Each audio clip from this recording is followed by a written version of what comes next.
శిల్పకళా వేదికలో సీఎం రేవంత్ రెడ్డి మాట్లాడుతున్నారు. లైవ్లో చూద్దాం. సంపత్ కుమార్ గారు, కార్పొరేషన్ చైర్మన్ మిత్రులు ప్రీతం గారు, ఇతర వేదిక మీద ఉన్న పెద్దలు, ఈ ఆత్మీయ సమ్మేళనం ఏర్పాటు చేసి తమ మనసులో ఉన్న ఆనందాన్ని, తమ ముందున్న సమస్యల్ని నా దృష్టికి తీసుకొచ్చిన వివిధ హోదాలలో ఉన్న తెలంగాణ రాష్ట్ర ప్రభుత్వ ఉద్యోగులందరికీ కూడా మనస్ఫూర్తిగా అభినందనలు, ధన్యవాదాలు తెలియజేస్తున్నా. మిత్రులారా, ఈ ప్రభుత్వం మీది. ఈ ప్రభుత్వం మీరందరూ కోరుకుంటే, మీరందరూ ప్రజాపాలన రావాలి,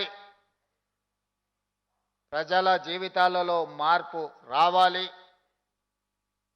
అనే ఒక బలమైన ఆకాంక్షతోటి 2023లో జరిగిన ఎన్నికలలో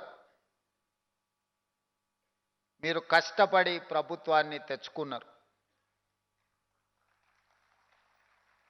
2023లో నా దగ్గర కానీ, దామన్న దగ్గర కానీ, లక్ష్మణ్ దగ్గర కానీ, కవ్వంపల్లి సత్యనారాయణ, వేముల వీరేశం, మందుల సామెల్, మా దగ్గర అధికార యంత్రాంగం లేదు, అక్రమ సంపాదన కూడా లేదు. ఎన్నికల్లో గెలవాలి అనంటే అగమ్య గోచర పరిస్థితి.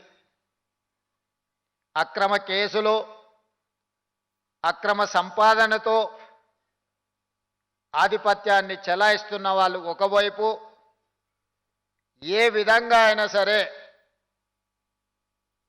చచ్చినా సరే ఈ ఎన్నికల్లో నిలబడి గెలవాలి అని చిత్తశుద్ధితో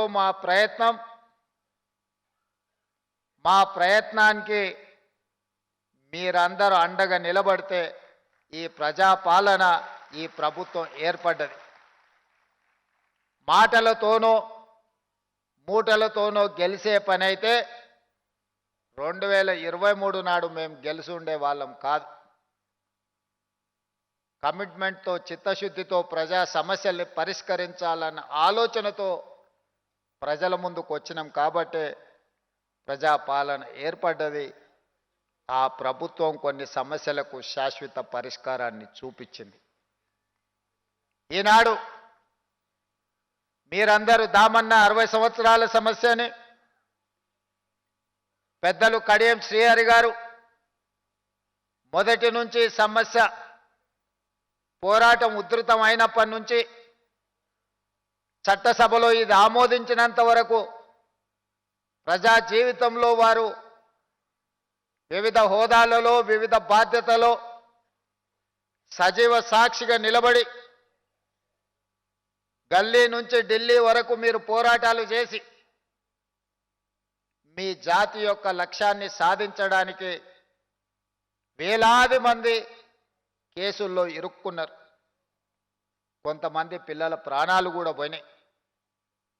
ఆవేశం ఏ విధంగా అయినా సాధించాలి, సాధించకపోతే మాకు మనుగడనే లేదు, ఎట్లయినా సాధించుకోవాలి అని ప్రాణ త్యాగాలు చేసిన పిల్లలు.